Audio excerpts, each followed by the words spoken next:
मानस में दर्शन आया। अनेक अनेक राजा लोग अस्त्र शस्त्र लेकर के खड़े होने लगे। उसी समय की घटना, ठीक उसी समय, तेही अवसर। और तेही अवसर का मतलब बिल्कुल उसी समय जब राजाओं ने हथियार लेना, अस्त्र शस्त्र लेना प्रारंभ किया। परशुराम जी महाराज जो 24 अवतारों में एक प्रसिद्ध है, अवतार है, आज परशुराम जी महाराज का आगमन हो रहा है जनक जी की सभा में। और परशुराम जी महाराज जब आए तो मानसकार ने परशुराम जी के स्वरूप का वर्णन किया। कैसे लग रहे हैं, कैसे दिखाई दे रहे हैं, क्या क्या ले रखा है, एक एक चीज का बड़ा सुंदर मानसकार ने दर्शन कराया। जनक की सभा हजारों राजाओं से भरी हुई है खचाखच, और क्षत्रिय राजाओं के मध्य में स्वयं भगवान के ही अवतार परशुराम जी महाराज का प्रवेश हो रहा है। तेहि अवसर सुनि शिव धनुभंगा, तेहि अवसर सुनि शिव धनुभंगा, आयो रघुकुल कमल पतंगा, आयो रघुकुल कमल पतंगा, देख महीप सकल सकुचाले, देख महीप सकल सकुचाले, बाज झपट जनु लबालु काले, बाज झपट जनु लबालु काले, और शरीर भूत बल राजा, और शरीर बाल विशाल त्रिपुंड विराजा, बाल विशाल त्रिपुंड विराजा, शीश जटा शशि बदन सुहावा, शीश जटा शशि बदन सुहावा, ऋषिवत कछुक अरुण होई आवा, ऋषिवत कछुक अरुण होई आवा, प्रकृति कुटिल नयन हृदय राधे, प्रकृति कुटिल नयन हृदय राधे, सहजौ चित्तवत मनहुरि साले, सहजौ चित्तवत मनहुरि साले, सहजौ चित्तवत मनहुरि साले। और परशुराम भगवान की जय हो। श्री परशुराम जी महाराज का आगमन भरी सभा में हुआ। मानसकार बड़े सुंदर भाव से दर्शन करा रहे हैं। परशुराम जी को सामने देखा। अभी अभी जो राजा लोग कह रहे थे लेहु छड़ाए सी कह को सीता जी को छीन लेते हैं, जनक जी को पराजित कर देंगे, राम जी को पराजित कर देंगे, उन्होंने परशुराम जी को सामने से देखा। गौर शरीर भूति भल भ्राजा, भाल विशाल त्रिपुंड विराजा। शंकर जी आराध्य हैं इनके, सो महाराज त्रिपुंड लगा हुआ है मस्तक पर, एक हाथ में फरसा है, एक और धनुष है, एक और तरकस बंधा हुआ है, और महाराज सीधा प्रवेश हुआ।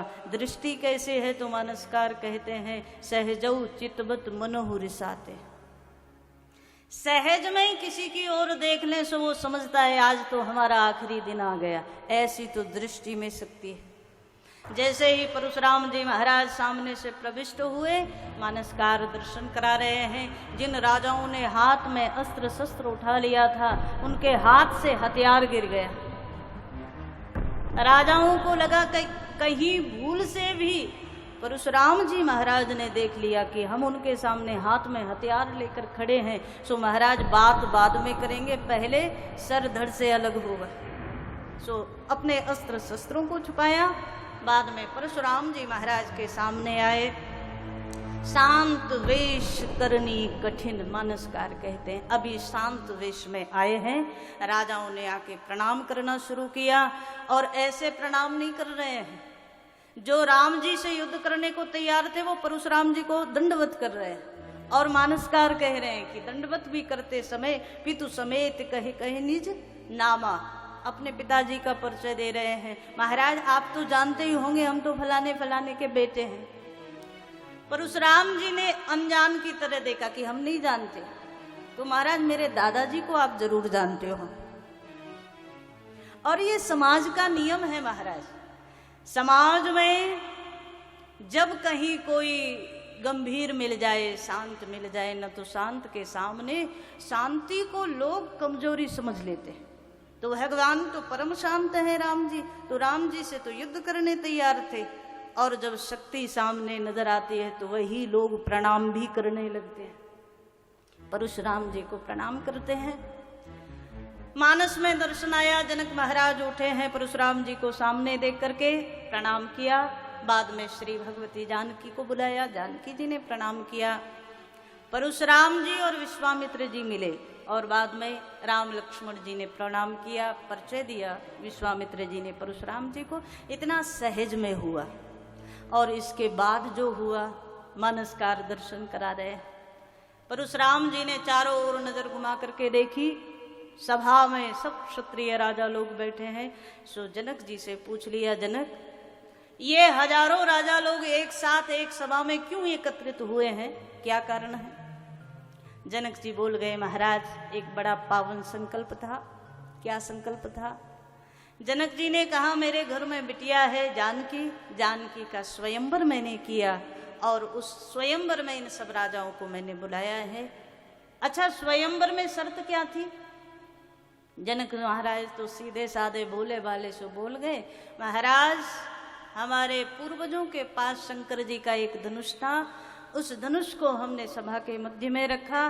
जो भी शिव धनुष को खंडन करेगा उसी को श्री जानकी जी जयमाल पहना देंगे। और इतना ही केवल जनक बोल पाए, इसके आगे बोल ही नहीं पाए। महाराज मानसकार दर्शन करा रहे हैं, तुरंत मुड़े हैं और मुड़ करके देखा जहां मध्य में सिंहासन बना हुआ था, एक आसन मंच बनाया था जिस पर शिव धनुष रखा गया था। उस मंच के पास ही शंकर जी के धनुष के टुकड़े पड़े हुए हैं और खंडित शिव धनुष को देखा सो भयंकर क्रोध शरीर में व्याप गया।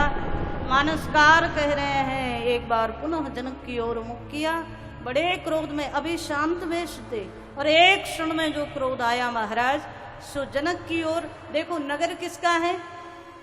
जनक का नगर है। जनक के ही सभा में, जनक के ही नगर में जनक को संबोधित किया, सब हजारों लाखों राजाओं के मध्य में। रे जड़ जनक, अरे मूर्ख जनक, शिव का धनुष किसने तोड़ा? भयंकर क्रोध में बोले। अतिरिषि बोले बचन कठोरा, अतिरिषि बोले बचन कठोरा, कहूँ जड़ जनक धनुष कहे तोरा, कहूँ जड़ जनक धनुष कहे तोरा। बेग दिखाओ मूड नत आजू, बेग दिखाओ मूड नत आजू, उल्टो वही जहाँ नहीं तब राजू, उल्टो वही जहाँ नहीं तब राजू। मानसकार दर्शन करा रहे हैं परशुराम जी महाराज ने। आज सभी सभा के मध्य में जनक को संबोधित किया, लेकिन महाराज जनक नहीं कहा, ज्ञानी जनक नहीं कहा, सीधा बोले, कहू जड़ जनक धनुष के ही तोड़ा। धनुष किसने तोड़ा ये बताओ? जड़ जनक, मूर्ख जनक। सुजनक जी महाराज ने क्रोध में देखा परशुराम जी को, और महाराज जब क्रोध में देखा तो मानसकार दर्शन करा रहे हैं। जनक जी तो मौन हो गए, सिर नीचे झुका लिया। सब परिचित हैं परशुराम जी महाराज के क्रोध से। तो अब बोले तो क्या बोले? किसने धनुष तोड़ा? श्री राम जी ने। जनक जी को लग गया कि अगर हम राम जी का नाम लेते हैं, अगर मैं कहूँ राम ने धनुष तोड़ा, तो राम जी का अब श्री जानकी जी के भविष्य से, श्री जानकी जी से संबंध बन चुका है। और हम अक्सर कहते हैं, दुनिया में कोई कितना ही बड़ा हो, कोई कितने ऊंचे पद पर हो, कोई कितना ही वैभवशाली हो, लेकिन जब बेटी के भविष्य की बात आती है तो पिता झुक जाता है, मौन हो जाता है, वहां बोल नहीं पाता। जनक महाराज मौन हो गए और भरी सभा में परशुराम जी बोले, जिसने भी धनुष तोड़ा है उसे मेरे सामने उपस्थित करो। अब किसका नाम ले? मानस में दर्शन आया, हजारों राजा लोग जो बैठे थे सभा में, एक दो ने एक दूसरे की ओर देखा, आंखों से इशारा किया। अभी तक ये सब दुखी थे कि शिव धनुष हमसे नहीं टूटा, पर मानसकार दर्शन करा रहे हैं। जब इनको पता चला कि परशुराम जी उसे खोज रहे हैं जिसने तोड़ा है, सो सब बड़े खुश हो गए, अपने अपने आराध्य को प्रणाम किया। महाराज, जिस समय धनुष टूट गया था ना, और हमसे नहीं टूटा, राम जी से टूटा, उस समय हमने दो चार अपशब्द आपको भी कह दिए थे, अपने अपने आराध्य को भी दो चार तो सुनाए ही होंगे। इतनी आपकी सेवा की, इतना भजन किया, इतना सब किया, उसके बाद भी धनुष हमसे नहीं टूटा। महाराज, सेवा पूजा सब बेकार।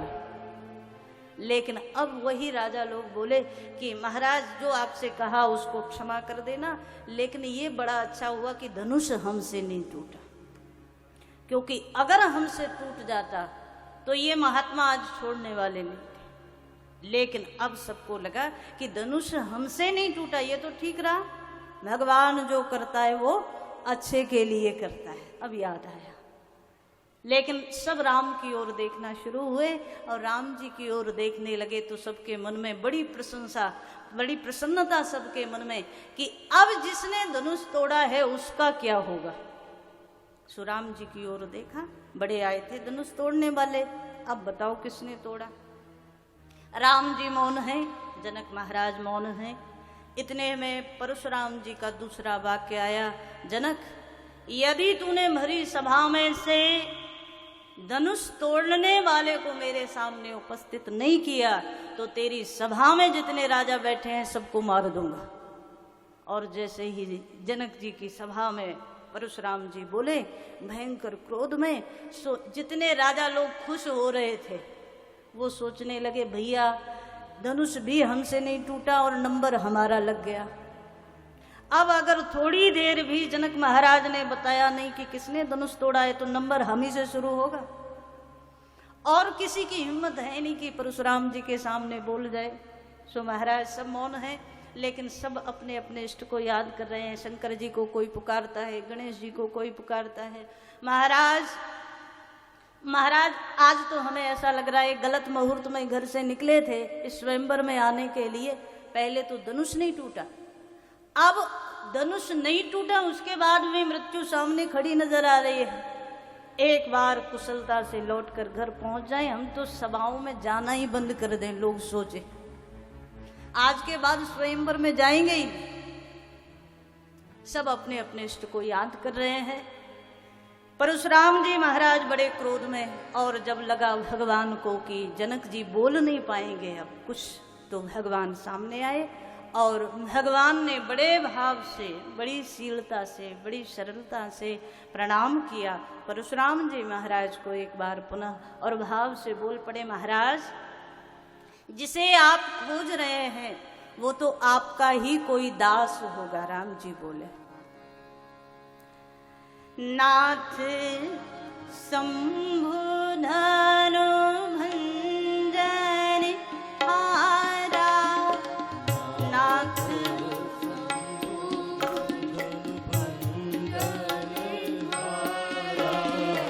नाथ शंभु धनु भंजन हारा,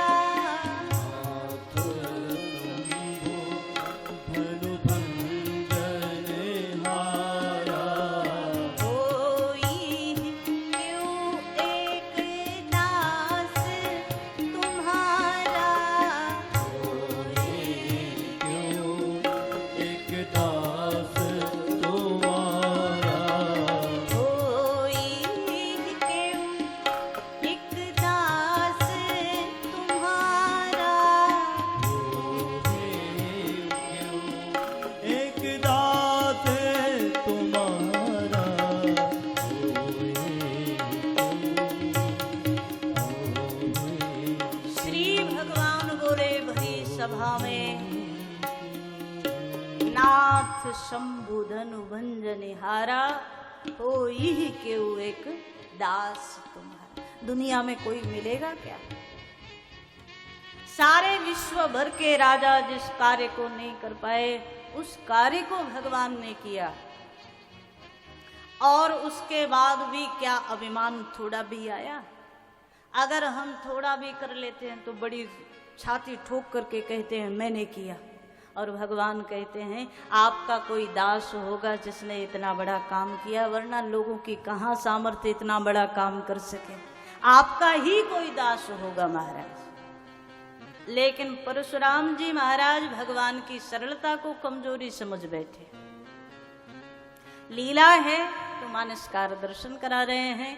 परशुराम जी गरजते हुए बोल गए, राम जिसने भी शिव धनुष तोड़ा है वो मेरा दास तो बिल्कुल नहीं हो सकता। भगवान बोले क्यों? तो परशुराम जी बोले कि शंकर जी मेरे आराध्य हैं, मेरा दास मेरे आराध्य के धनुष को कभी तोड़ नहीं सकता।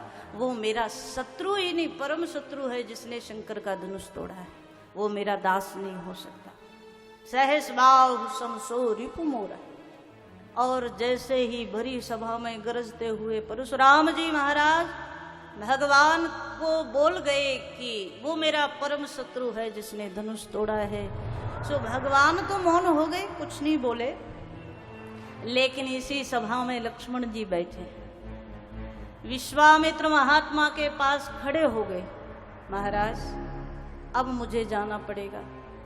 विश्वामित्र जी बोले आपकी क्या आवश्यकता? लक्ष्मण जी बोले महाराज दो कारण है, एक तो जैसे को तैसा चाहिए।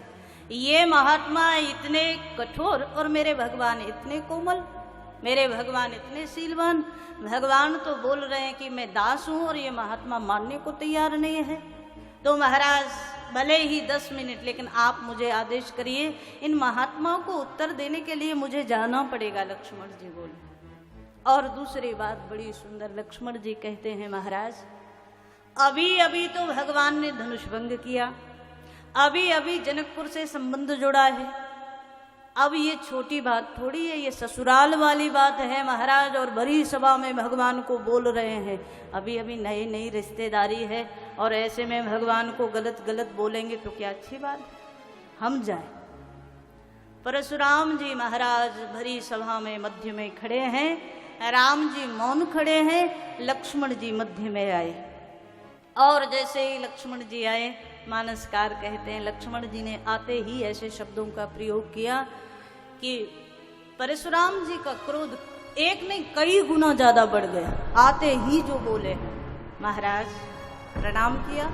महाराज आप एक धनुष को लेकर इतने परेशान है कि धनुष टूट गया, धनुष टूट गया, किसने तोड़ दिया? मैं आपको बताऊं, ऐसे तो हजारों धनुष हमने तोड़ दिए। और परशुराम जी के सामने बोले बहुधन हुई तोरी लड़काई, बहुधन हुई तोरी लड़काई, कबहु ना तीर्थ कीन गोसाई, कबहु ना तीर्थ कीन गोसाई। यही धन पर ममता की है तू, यही धन पर ममता की है तू। सुन रिसाई कर रघुकुल के तू, सुन रिसाई कर रघुकुल के तू। बड़ी सभा में परशुराम जी महाराज के सामने जहां कोई बोलने की हिम्मत नहीं करता, वहां श्री लक्ष्मण जी महाराज बोल गए, महाराज आप धनुष को लेकर इतने परेशान क्यों हो? लक्ष्मण जी बोले बहुधनु ही तोरी लड़काई, कबहु न असरिस कीन गुसाई। हमने तो बचपन से ऐसे ना जाने कितने धनुष तोड़ दिए, आपने कभी क्रोध नहीं किया। उसी क्रम में एक और टूट गया तो कौन सी बड़ी बात है? परशुराम जी ने टेढ़ी नजर से देखा, बहुत धन। सो लक्ष्मण जी धीरे से बोले, महाराज क्षत्रिय बालक खिलौने से नहीं खेलता, क्षत्रिय बालक तो जब से होश संभालता है तब से अस्त्र शस्त्रों से खेलता है। और ऐसे में महाराज हमने तो बचपन से अभी तक ना जाने कितने धनुष तोड़ दिए, और उसी क्रम में एक और टूट गया तो क्षत्रियों के लिए कोई बड़ी बात नहीं है महाराज। परशुराम जी ने लक्ष्मण जी की ओर देखा, रे नृप बालक काल बस बोलत तो ही न सवार, धनु ही सम त्रिपुरार धनु विदित सकल संसार। आज परशुराम जी महाराज भयंकर क्रोध में, रे नृप बालक, अरे ओ राजा के बालक, तुझे क्या पता संसार के छोटे छोटे धनुष वो सब धनुइया हैं, पर शंकर जी का धनुष जैसे शिव देवों में महादेव हैं, वैसे ही शंकर जी का धनुष सब धनुषों में श्रेष्ठ है, परम है, विशाल है। शंकर जी के धनुष से किसी की समता नहीं हो सकती। लक्ष्मण जी बगल में आए, महाराज शंकर जी का धनुष सबसे श्रेष्ठ है। परशुराम जी बोले, हाँ सबसे श्रेष्ठ है, कोई दुनिया का धनुष उसकी बराबरी नहीं कर सकता। सो लक्ष्मण जी धीरे से बोले, महाराज जब बार बार आप कहते हो शिव धनुष श्रेष्ठ है, वो महान है, वो विशाल है, तो महाराज मेरी भी तो एक बात सुनो, जिसने तोड़ा है वो शिव धनुष से भी कोई महान होगा, उसने जिसने तोड़ा है वो भी कोई सामान्य नहीं हो सकता, वो भी परम है। परशुराम जी क्रोध में आए और क्रोध में आए तो देखा लक्ष्मण की ओर। राम जी तो मौन खड़े हैं, राम जी कुछ बोले नहीं। राम जी को भी लगा कि थोड़ा सा लक्ष्मण का पार्ट है यहाँ, इसलिए मौन खड़े। वरना तो महाराज लक्ष्मण जी बड़ी सभा में भगवान के सामने ऐसे बोलते नहीं, पर भगवान का भी कुछ तो है सहयोग लक्ष्मण के बोलने में। मानसकार दर्शन करा रहे हैं। भयंकर क्रोध में परशुराम जी आए और बोल गए, तू मुझे जानता नहीं, मेरे सामने बोल रहा है। लगता है इस राजकुमार को किसी ने मेरा परिचय नहीं दिया। सो लक्ष्मण जी बोले, महाराज आपका परिचय आपसे बढ़िया कौन दे सकता है, आप ही एक बार करवा दो। और परशुराम जी अपने मुख से अपना परिचय दे रहे हैं। बाल ब्रह्मचारी अति कोही, बाल ब्रह्मचारी अति कोही, बाल ब्रह्मचारी अति कोही, बाल ब्रह्मचारी अति कोही। श्री परशुराम जी महाराज आज लक्ष्मण जी को जब परिचय देने लगे, मानसकार दर्शन करा रहे हैं, परिचय में बोल गए, मैं बाल ब्रह्मचारी हूँ, ब्राह्मण वंश में अवतार लेकर आया हूँ। लक्ष्मण जी सुनते रहे और परिचय देते देते एक शब्द ऐसा बोले, बाल ब्रह्मचारी अति कोही। अरे ओ राजकुमार, तुझे पता नहीं मैं कितना क्रोधी हूं, परिचय में बोल रहे। कोई आपसे अनजान व्यक्ति पूछ ले कि भैया आप कौन हैं, जरा एक बार अपना परिचय दो, तो परिचय में आप बढ़िया बढ़िया बात बताते हो, हम फलाने के बेटे हैं, वहां रहते हैं, ये काम करते हैं। लेकिन परशुराम जी का परिचय विचित्र है। बाल ब्रह्मचारी अति कोही, बाल ब्रह्मचारी अति कोही, विश्व विदित क्षत्रिय कुलद्रोही, विश्व विदित क्षत्रिय कुलद्रोही, विश्व विदित क्षत्रिय कुलद्रोही, विश्व विदित क्षत्रिय कुलद्रोही। जब अपना परिचय देने लगे तो बोल गए, मैं बड़ा क्रोधी हूँ। लक्ष्मण जी बड़ी जोर से हंसे, महाराज क्रोध पाप कर मूल, क्रोध तो पाप का मूल गिना जाता है और आप अपने परिचय में सुना रहे हो, ये कोई अच्छी बात थोड़ी है। कई बार कई लोगों को हमने देखा, जब किसी से बात करें तो कह देते हैं, तुम्हें पता नहीं हम कितने बड़े क्रोधी हैं। अरे हमारा क्रोध बहुत बुरा है, क्रोध हमेशा ही बुरा है महाराज। क्रोध दुर्गुणों में गिना जाता है। तात तीन अति प्रबल खल, काम क्रोध अरु लोभ। ये प्रबल खल कहे गए हैं, प्रबल शत्रु कहे गए हैं व्यक्ति के लिए। क्रोध जब आता है ना तो विवेक सो जाता है। और ऐसे में महाराज आप क्या कर रहे हो। कई लोगों को हमने देखा अपना ही नुकसान कर लेते हैं क्रोध में। कई बार होता नहीं है, घर में झगड़ा हो जाए पति पत्नी में, तो कई लोगों को आदत में होती, जो हाथ में आ जाए वो फेंक दे, जो चीज मिल जाए उसे तोड़ दे, होता है ना। आप लोगों को ज्यादा पता होगा, और जिनको ज्यादा पता है वो ना बिल्कुल ऐसे सुन रहे हैं, हमें तो कुछ पता ही नहीं, हमने तो आज तक किया नहीं। लेकिन जब अपने ही घर का सामान तोड़ते हो, फिर दूसरे दिन जाके नया लाना पड़ता है, तब याद आता है क्रोध बहुत खराब चीज है। क्रोध में विवेक सो जाता है और ऐसे में तुम जो बोलते हो। एक संत तो बड़ी प्यारी बात कहते हैं, जब आप प्रेम में बोलते हो ना तो कितना सहज, कितना सरल, कितना धीरे बोलते हो, बड़े आराम से, बड़े भाव से। और जब क्रोध में बोलते हो तो सामने वाला व्यक्ति बिल्कुल ही पास खड़ा है तो भी इतनी जोर जोर से चिल्लाएंगे, और महाराज वो पावर कहां से आता है पता नहीं चलता है ना। तो किसी ने पूछ लिया कि एक बात बताओ, क्रोध में व्यक्ति चिल्लाता क्यों, इतना तेज तेज क्यों बोलता है। जिसको सुना रहा है वो तो सामने ही खड़ा है ना, वो तो धीरे भी सुन सकता है, तो क्रोध में इतना तेज बोलने की क्या जरूरत है। ये बड़ा सुंदर मनोविज्ञान है महाराज। क्रोध में जो तुम बोल रहे हो ना, तुम्हें खुद पता है कि वो शब्द क्रोध के वशीभूत निकल रहे हैं और ऐसे में सामने वाले के हृदय तक वो शब्द नहीं पहुंच पा रहे हैं, तब तुम बड़ी जोर जोर से बोलना शुरू करते हो और प्रेम में सहज बोलते हो तो भी पता है कि हमारे सहज बोले हुए शब्द भी सामने वाले के हृदय में उतर रहे हैं। तो सहज में भी आपकी वाणी वहां तक पहुंच रही है, काम कर रही है, लेकिन क्रोध में आपको लगता है कि नहीं, सामने वाले के हृदय तक नहीं पहुंच रहा है।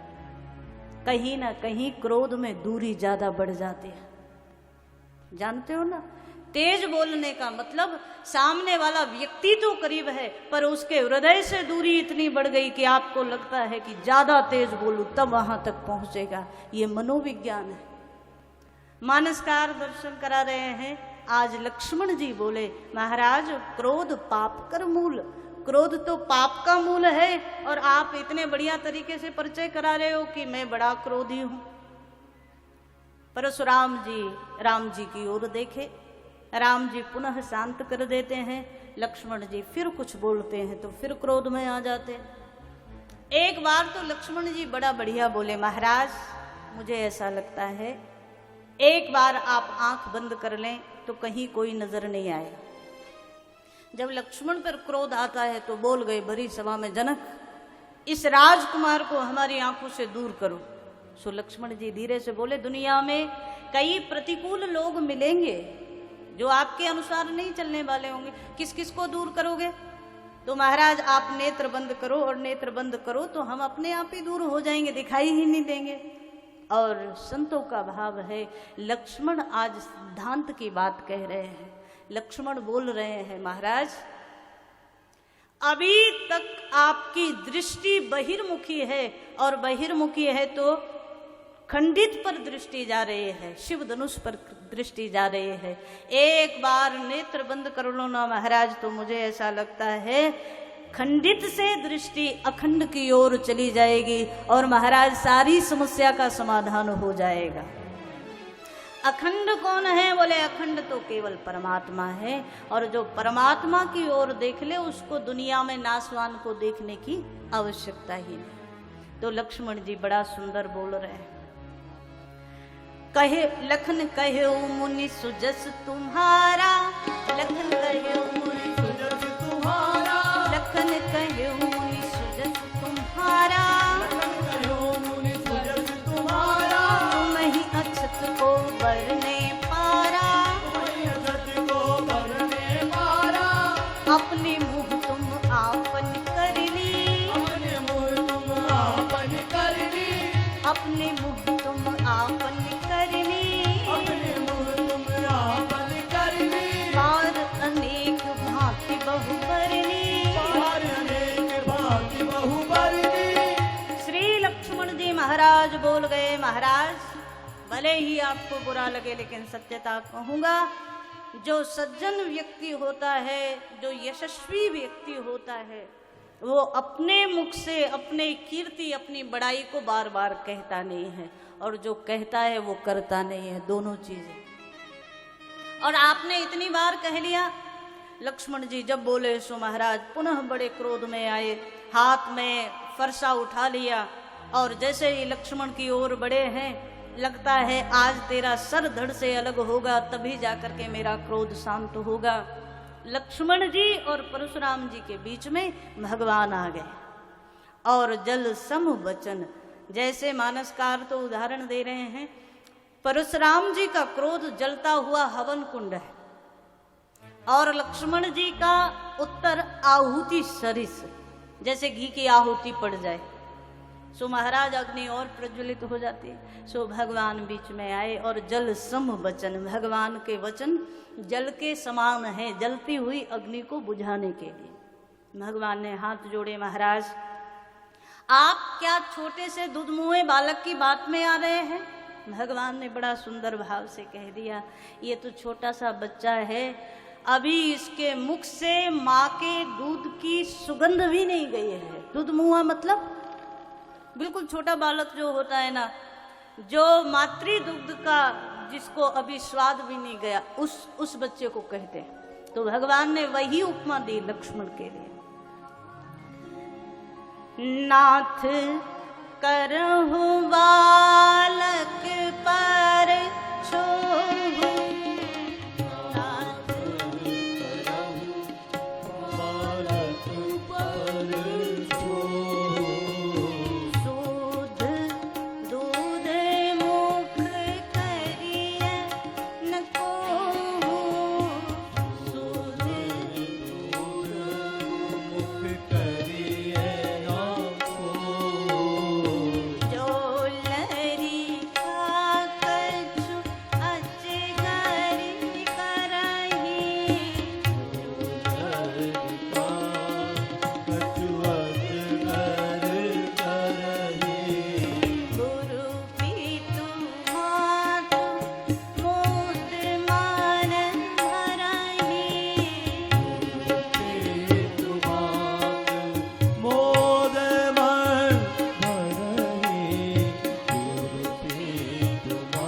सभा में बोले,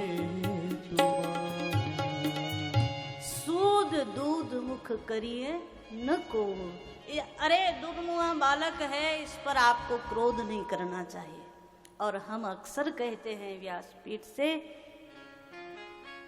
भगवान श्री राम कृष्ण से बड़ा कोई ब्राह्मण भक्त नहीं होगा।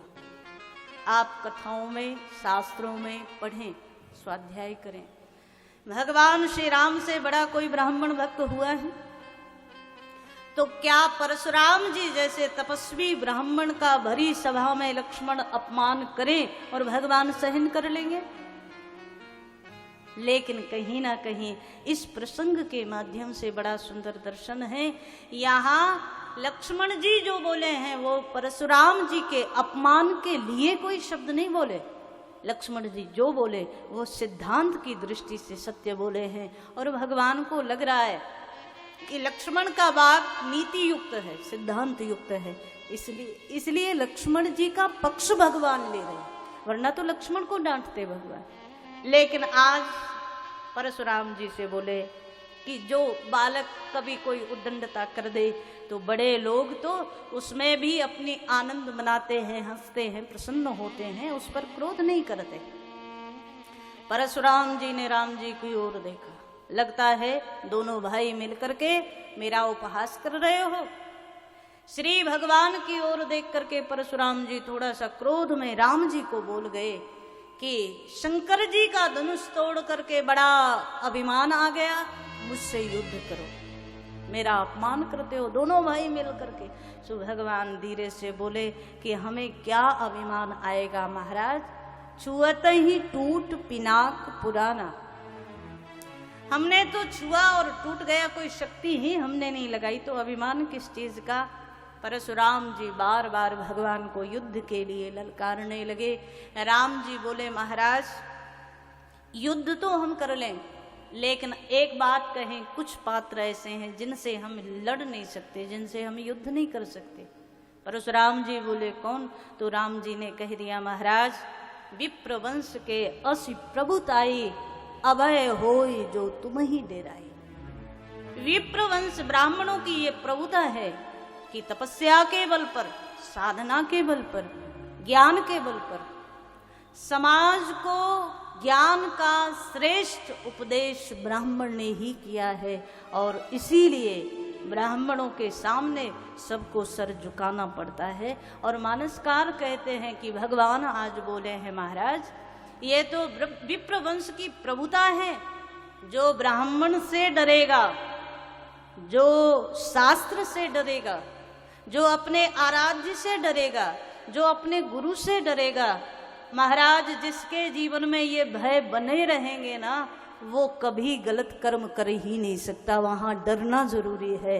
अपने गुरु से, संत से, ब्राह्मण से, शास्त्र से डरना चाहिए। भगवान बोले आपसे युद्ध नहीं हो सकता। परशुराम जी बोले लगता है भयभीत हो गए। सो भगवान धीरे से बोले बाबा हमारा इतना बड़ा तो अपराध नहीं है जितनी बड़ी बात आप कह रहे हो, क्योंकि हमें ऐसा लगता है कि हमारी चूक छोटी है और आप क्रोध ज्यादा कर रहे हो। अगर युद्ध की ही बात है ना, तो वैसे तो हम रघुवंशी हैं और रघुवंशियों में भी मैं राम हूँ। साक्षात काल भी मेरे सामने आए और कहे युद्ध करो तो परिणाम की चिंता न करते हुए मैं काल से भी युद्ध करूंगा।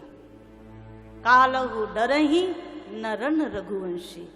लेकिन आपके सामने युद्ध नहीं कर सकता महाराज।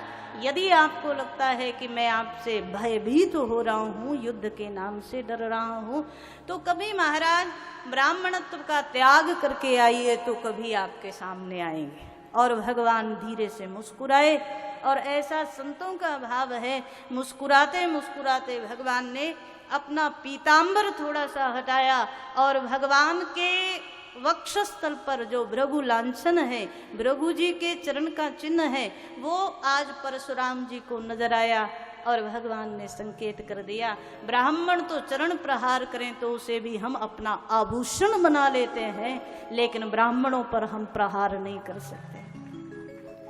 परशुराम जी को भगवान जो जनाना चाहते थे, परशुराम जी के हृदय के पटल खुले और परशुराम जी ने भगवान के सामने हाथ जोड़ दिए। महाराज, कुछ तो मुझे भरोसा बन गया, दुनिया में किसी की सामर्थ्य नहीं मेरे सामने ऐसा बोलने की, लेकिन पूर्ण विश्वास तब बनेगा जब आप इस धनुष पर बाण चढ़ा देंगे। ये नारायण का साक्षात धनुष है और भगवान नारायण ने जब मुझे दिया था तब कहा था मेरे अलावा कोई इस पर धनुष पर बाण नहीं चढ़ा पाएगा।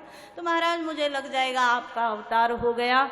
जैसे ही कंधे से धनुष उतारा, परशुराम जी ने आगे किया। मानसकार कहते हैं धनुष अपने आप भगवान की ओर चला गया।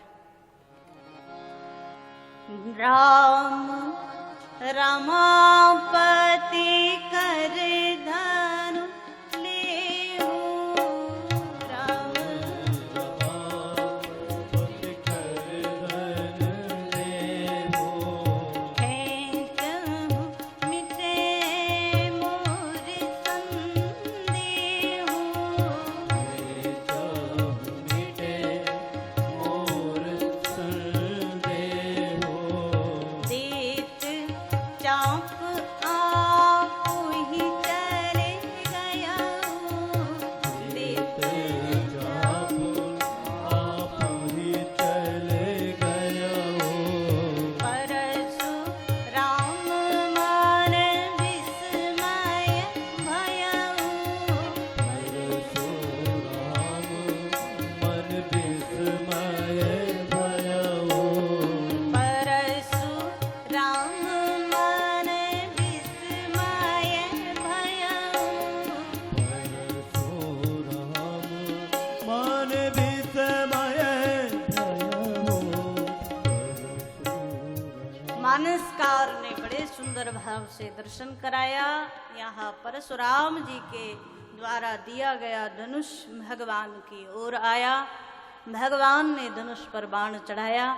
परशुराम जी महाराज शरणागत हो गए। महाराज, मुझे पता चल गया आपका अवतरण हो गया है। बार बार क्षमा याचना की।